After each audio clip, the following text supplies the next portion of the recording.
Fala pessoal, tudo bem? Nesse vídeo aqui eu vou estar falando um pouquinho sobre a importância da regularização horizontal para o sistema de impermeabilização. E vou entrar também um pouquinho no passo a passo para a execução da regularização horizontal, ok? Bem, lá na NBR 9575, na versão 2010, existe um descritivo que é o seguinte: a camada de regularização horizontal ou contrapiso é o extrato com as funções de regularizar o substrato, proporcionando uma superfície uniforme de apoio, coesa, perfeitamente aderida e adequada à camada impermeável, e de fornecer a ele um certo caimento ou declividade, tá? Bem, em linhas gerais, né, a regularização, a camada de regularização, ela é importante para corrigir as imperfeições. Então, quando é feito lá a etapa de concretagem da laje, por mais que haja todo o cuidado, né, com a utilização de nível a laser, com o sarrafeamento, com as galgas, existe, né, a ocorrência de desníveis, né, ondulações na laje. Desníveis de meio centímetro, 1 centímetro, 1,5 centímetro, né? Às vezes não são tomados os devidos cuidados na fiscalização e na execução, e ocorre que às vezes essas imperfeições, esses desníveis são até maiores, né? 4, 5, 6 centímetros, o que, né, em consequência, faz com que as espessuras de regularização sejam extremamente elevadas, tá? Além disso, né, a regularização tem uma outra finalidade também, que no meu entendimento é a principal, que é proporcionar, né, o caimento e o direcionamento, o escoamento da água em relação aos pontos de drenagem. Porque se nós temos uma superfície plana e impermeável, essa água ela vai acabar se acumulando, formando uma lâmina d'água até ela ir para um ponto de fuga, um ponto de escape, que é o ralo, por exemplo, né? Mas quando existe um caimento nessa superfície, o próprio caimento já conduz a água até o ponto de saída, que são os ralos em geral, tá? Então o caimento é fundamental. E uma outra, né, finalidade também é que a camada de regularização ela serve como uma ponte de aderência, né? Então muitas vezes você tem o concreto às vezes acaba tendo, né, os poros, né, internos e superficiais um pouco mais fechados. A camada de regularização, que é composta de cimento e areia, a sua camada superficial ela é mais aberta, mais porosa, então ela possibilita melhor, né, a penetração da membrana, do primer, independentemente ali do sistema que é aplicado. Além de ser uma camada também amortecedora, né? Porque se a gente executa a regularização, por mais que hajam deformidades na laje ou no elemento estrutural, a camada de regularização, por ter uma espessura X, né, 2, 3 centímetros, ela acaba absorvendo essas deformações antes de transmitir diretamente para o sistema de impermeabilização, tá bom? A camada de regularização ela é composta, né, por cimento e areia. Em geral, o traço é uma parte de cimento para 3 partes de areia, areia média, tá? Peneirada e certinho, né? E aí na água de amassamento, muitas vezes é utilizado e indicado o adesivo PVA ou acrílico. A própria Viapol, por exemplo, a Vedacity, Sika, MC Bauxime, Denver, né, tem adesivos, né, que são incorporados à água de amassamento para que melhore ali, né, a plasticidade, trabalhabilidade e até as questões também de aderência da própria argamassa, tá bom? Assim como a regularização, né, existe o contrapiso, e a própria norma menciona como sendo regularização horizontal ou contrapiso. Mas o contrapiso em si, para que ele tenha aderência à base, é utilizada uma ponte de aderência. E para regularização também. Então é feita ali uma lavagem da laje, né, da base, do substrato, e aí é aplicada uma ponte de aderência, que eu chamo, por exemplo, de boiaca ou nata de cimento, às vezes é conhecida assim um pouquinho no mercado, no canteiro de obra. E essa nata, né, ela tem um traço de 1 para 1 para 1. O que seria esse 1 para 1 para 1? Seria uma parte de cimento para uma parte de areia para uma parte de água, tá? E aí ela é espalhada sobre um determinado trecho da laje, um trecho menor pequeno, ele é espalhado e sobre, né, essa boiaca ou sobre essa nata de cimento que é a ponte de aderência, é colocada a argamassa de regularização, tá bom? Então nós temos aqui o traço, né, para argamassa de regularização e também para a ponte de aderência, tá joia? Bem, então nós temos aqui, só para passar aqui para vocês, o passo a passo também.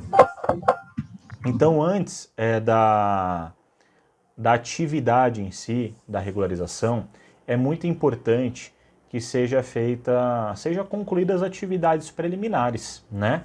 Então, dentre essas atividades preliminares, nós temos a alvenaria, a estrutura, as instalações hidráulicas e elétricas, né? As instalações hidráulicas, em geral, são as tubulações emergentes, são os ralos, né? Os pontos de drenagem.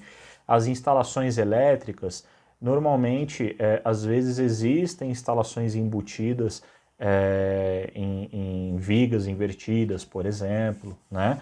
O ideal é que as instalações elétricas elas entrem depois da impermeabilização, tá? Mas existem projetos, por exemplo, que ela é embutida em um elemento vertical e aí é necessário que ela seja feita antes. E insertos metálicos também, né? Ou bases, por exemplo, de guarda-corpo. Às vezes você vai ter o guarda-corpo que é instalado em uma determinada região, então o insert desse guarda-corpo, a base dele, tem que ser fixado na estrutura antes da regularização, né? Porque depois é feita a regularização, vai ser um ponto mais alto. A camada de regularização também vai dar o acabamento no entorno desse insert, e aí é preservada a própria regularização se o insert for feito depois, tá? Tem também, né, a etapa de preparo da base. Então a própria estrutura apresenta desníveis, nichos, né, depressões que precisam de ser regularizadas, às vezes com a própria argamassa de correção estrutural, grout, por exemplo, né? Às vezes tem um certo nível um pouco mais alto, um excesso de concreto em uma determinada região, não é o correto, mas às vezes fazer o desbaste, remover aquele excesso de concreto, às vezes com martelete, tá? Isso se não for tomada a devida fiscalização e cuidado na etapa de concretagem.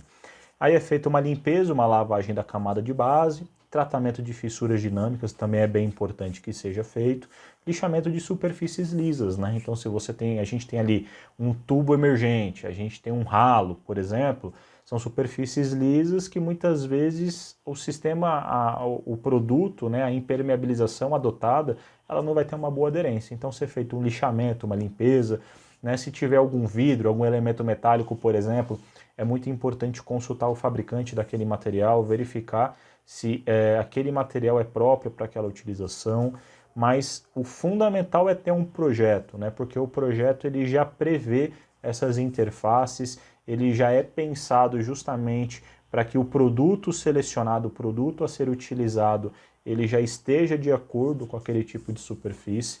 Então o projeto ele é fundamental para tudo, tá? E aí depois, né, a etapa de execução propriamente dita, eu particularmente gosto muito que sejam executadas taliscas previamente. Então essas taliscas, né, então sendo elas feitas 1 ou 2 dias antes da execução da própria regularização, com espaçamento de 1,80 m, porque em geral as réguas de alumínio elas têm 2 metros, então 1,80 m dá um espaço suficiente para que seja feito um bom sarrafeamento. Essas taliscas serem conferidas, o espaçamento delas, a inclinação delas, né, espessura mínima e máxima também, para ser verificada nessa etapa. E aí depois dela liberada, aí sim é feita a etapa de regularização, porque são diminuídos os riscos em relação a erros, né, de caimento principalmente, tá? Aí antes da execução da argamassa, né, de regularização propriamente dita, com as taliscas conferidas e liberadas, é feito um pré-umedecimento da base, é lançada a ponte de aderência conforme eu mencionei, e a argamassa de regularização, né? Então ela é espalhada, ela é sarrafeada e desempenada, prevendo-se, né, o rebaixo na região dos ralos para que seja feito o sistema de impermeabilização, e posteriormente, né, no dia seguinte, normalmente é feita as meias canas, que é o encontro do piso com as paredes, tá? Um cuidado que eu gosto de destacar é que assim, todo o material composto de cimento, ele precisa de água para hidratar.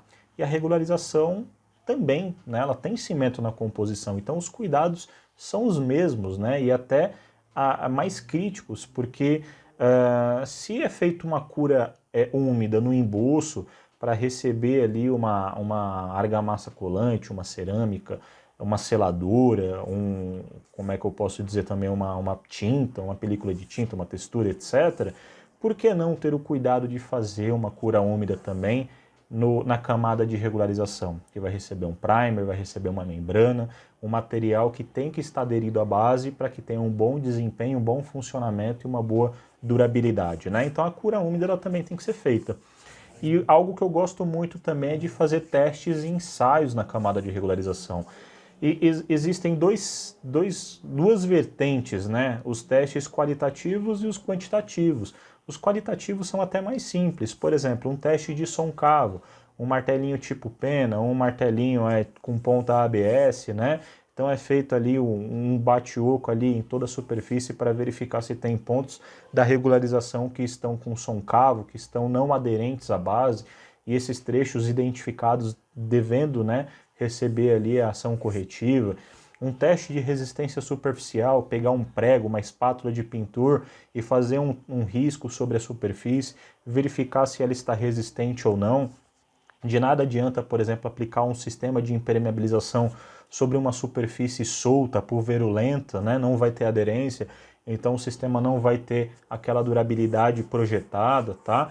Então são dois testes simples de serem feitos, com espátula, prego ou, por exemplo, um martelinho, e é conseguido ali, né, através desses testes, identificar se a superfície está ok ou não, né?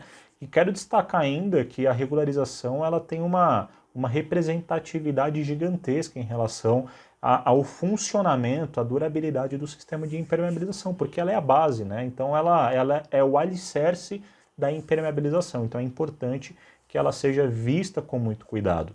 Já menos usual, mas também dá para ser feito, eu acho extremamente pertinente, principalmente em áreas de terra e cobertura, que são áreas grandes e extensas, fazer um ensaio de aderência, né? Para verificar a própria camada da regularização, verificar se ela está bem aderente à base. Às vezes a espessura é um pouco mais elevada pela menor quantidade de ralos, então as camadas são feitas em etapas, verificar se uma camada está bem aderente à outra e também verificar a resistência superficial, igual é feito no emboço, né? A gente faz no emboço para colar cerâmica, a mesma coisa para impermeabilização. Então pegar ali alguns CPs, fazer na superfície, verificar se está chegando na resistência de acordo com a norma, para poder validar essa camada, tá? Então assim, pessoal, nesse vídeo aqui eu passei um pouquinho para vocês sobre a importância do sistema de regularização, aliás, sobre a camada de regularização dentro do sistema de impermeabilização, né? O passo a passo na execução de forma bem simples, e a importância de se fazer a cura e testes e ensaios posteriores, né, para conseguir ter uma boa validação dessa camada, tá? Bem, espero aí que vocês tenham gostado do vídeo, deixem aqui seus comentários, né, suas observações, conclusões a respeito, a sua opinião também é fundamental, né, às vezes se diverge da minha, não tem problema nenhum. O importante é que nós busquemos sempre uma boa engenharia e transmitir um bom conteúdo e a gente aprende sempre um com o outro, tá joia? Um grande abraço a todos e nos vemos em breve, tá bom? Brigadão mesmo, até mais.